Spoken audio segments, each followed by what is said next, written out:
whakalawhalahi atu. Hanei e tau walatala tutupu ke lata mai awhiawhia hua nei. Whakamua kua lahe tupe he tau mamatua ne whai tama muke ha koe tau talahawanga kua whaile kua ke he tau pauta huhu ne kua tālanga he kautaha Fonterra i New Zealand. Koe whahita punei ne kua whakailoa e koe taha he toko loa ne kua tuku ai ki loto he huhu pauta nei ne kua moua e taha moko ne whakahingoa koe Clostridium botulinum. Talahau e takitaki he Swansons ko Sarah Porter kua utake he osi e tau pauta huhu Nutritia Carry Care Stage 1 ne kua mahani ke whangaia ke tau muke fōu ka whanau mai.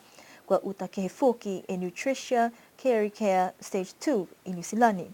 Kua ole fōki ke he tau tangata ne kua whakatau e tau pauta huhu whangai tamane kai ke kua whai ne kua whakaonga angaia ne kua whakatau mai he taha lotola tau whalikoloa si liwa ki atu ke lotola ke mai ke mouai e hawa tope.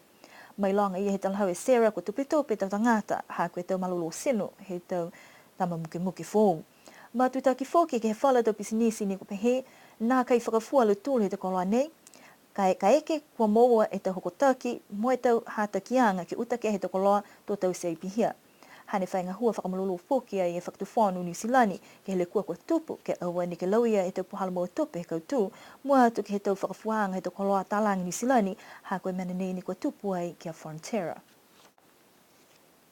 Kua whakamoli tuai he whakatuwhanu e taha maweheanga ke lata mai tau tak maanga mai tau maanga taki taha he motu. Koe tau whakailoanga mai he whakatuwhanu ke he whakamolianga nei ke langmatai atu ke tau ngā hua he tau maanga taki taha. Pe he fōki e whakatuwhanu koe kakano kua whai whakaholoanga pehe nei ha koe tau whakatutalaanga mai tau tak maanga kua kisia e tupe ha koe manako ke whai langmatai ke lata mai tau ko misi maanga si pihia mo elewe kianga he tau maanga taki taha mai tau tuota maanga. Koe mga aho nei kua ono atu ai ke he tau totongianga he tau tak maanga ke whakatoka hoko e tupe ke he ua e awhitala he tahe tau. Koe tau matakau tak maanga osi ke moua hoko hake ke he hongo furu e awhitala he tau. Pe he whakatuwhanu kua talia mai fia e tau tak maanga ke he whakamolianga nei ha kua kisia koe taha whukia puhala nei ke whakahohoa ki e tau whuata ke ua tuai ke he tau whakaholoanga asi hake he tau maanga moi kautu. Koe whahi tapuka mole ne whakamoria he whakatuwhanu ke lamata e tau whanau aonga ni we kua whakaako mai whiwhiri ke liriu mai ke he motu. Ko lau tōle tau whanau kua tōle tau katoa toa he whakaako mai moe tau papa postgraduate degree mai whiwhiri ke liriu mai ki ni we kua whakamoria he whakatuwhanu ke lamata i atu ke he hongfuru e awhitahala ke mai ki lau tōru nei ke liriu mai ke he motu. Koe whakamorianga fō nei pe he whakatuwhanu kua tause ke lamata i aki e tau whanau.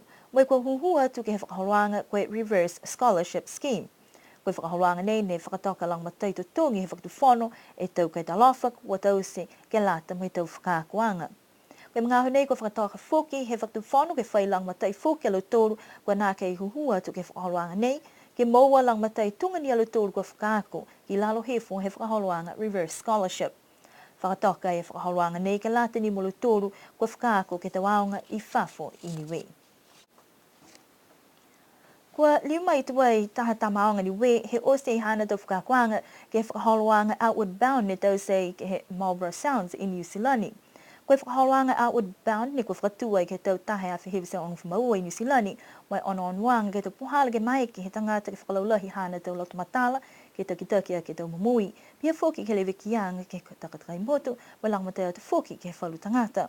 Ko laua ne kua hohokua tuai ke tau whakakuanga nei ko Clemencia Talotosi Siani Holo o Brittany Tangilangi, whakatupi ai he kautaha New Zealand Mint.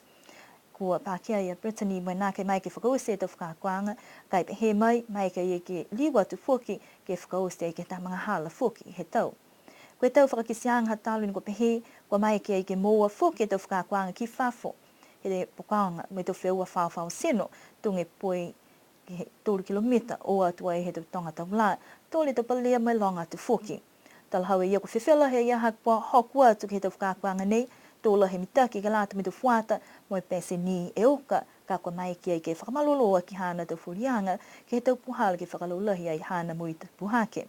lai fuki e hana whakaue ke he New Zealand Mint, hako mai ke fuaki e tau whakaroang pene ke lata mai tau whanau he motu, si manako fuka ia ke whakahoho atu fuki ke whala tau whanau ke wate tau whakaroang pene. Kua liu mai he motu me manako e ke whakaonga tau whakakuanga kua mua mai he outward bound, amana ki e New Zealand Mint ke whakatu mau e tau whakaroang pene ke mai ke fuki, whala tau whanau fuata ke watu ke he tau ahui mua. Ko e pongi tapu kua watu whala tu tangata mai he whahi usieka he motu hukui o matawha mai niwe dive ke long matai e taha tawha kua vihua he poi I Avasele. Pehea Crystal Hunter mai he niwe dive, whakailoang he matawai ke lautulu kua kisia he whalu tangata kua nonof ke he whale taliwhenonga kua kisia taha tawha ne tunga kua vihu. Matutake laua ke he whahi usieka he motu. Mo Brendan Pasisi, mo ua tuai lautulu ke kumikumi ke le kua ni kua whakailoa.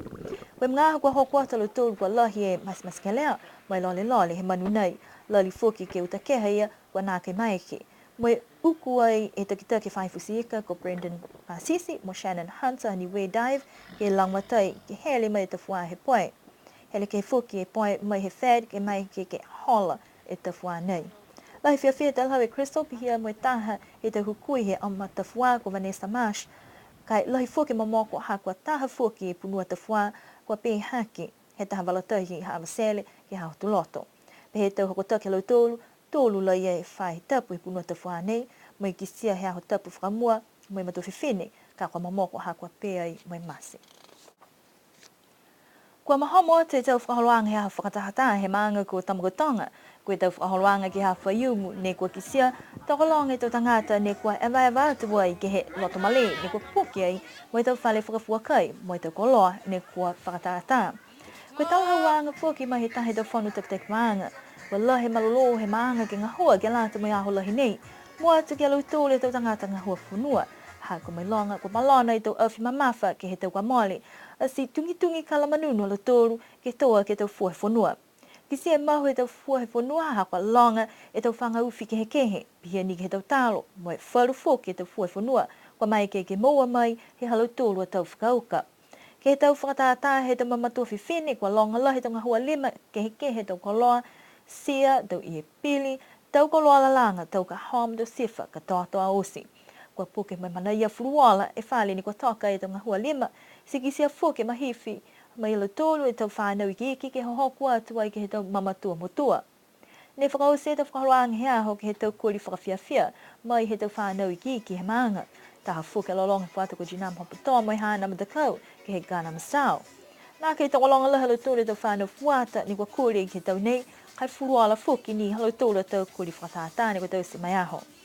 Ne whakatata me tau lolonga he tau mamatu whiwhine, pia fuki me tau whanau iki kua lahi iluilo ke he tā ukulele. Kua whakamutapatu halo tōre tau lolongo, he tau lalianga ke tau toku atu ai ke tau hiki angi matangi. Tō lahi mitake aho whakatata, mai munuina hakua nā kei tō lahi e uha.